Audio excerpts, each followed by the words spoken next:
Hey guys, this is Fergie with Media Unlocked, and today I'm going to try and show you a basic tutorial on how to use a compound miter saw and a hacksaw. There are different blades you can put in a hacksaw. This is just a metal blade. The best blade I would recommend would be an all-purpose blade, but this will get the job done if you don't have another one.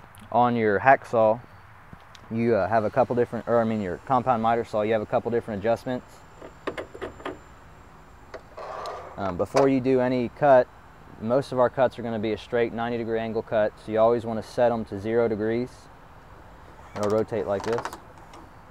So just set it to 0 and lock it in. And then over here, you also have an adjustment, and it can pivot like this. Also set that to 0.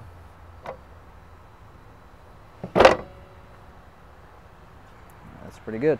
And now you know that your saw is always set up. Don't assume that it's already set. Always check it before you start. Sometimes it might have loosened up in storage. If you do ever cut an angle though with this piece, make sure you flip out the guide because you'll cut into the metal and ruin your saw. I'll just show you a basic cut real quick with it. Mark us off a little piece.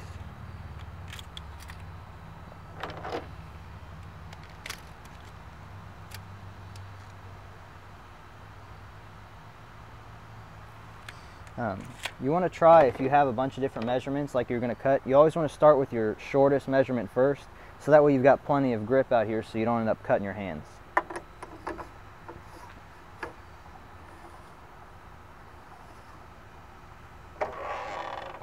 And you also have to think about the blade thickness in here. You have to compensate for it, because if you don't, by the end of your cut, each cut's going to take off the thickness of the blade. So always stay to the left of your cut if your good piece is going to be coming out on the right.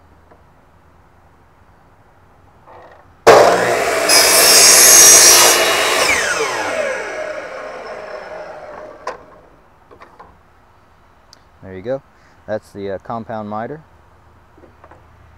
Now if you're going to make a cut with the hacksaw, you don't have to worry about blade thickness because it's a lot thinner than your miter blade.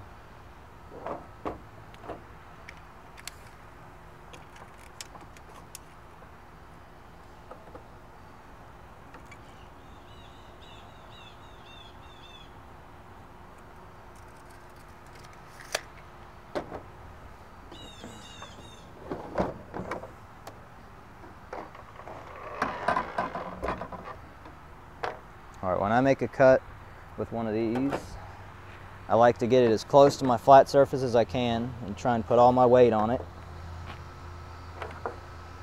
Just kind of push through a few times and get it started.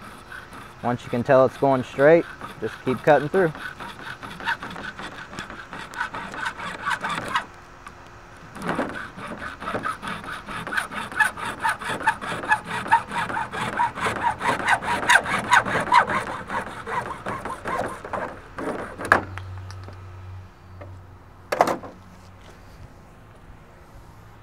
And there you go. See how these edges are a little rough?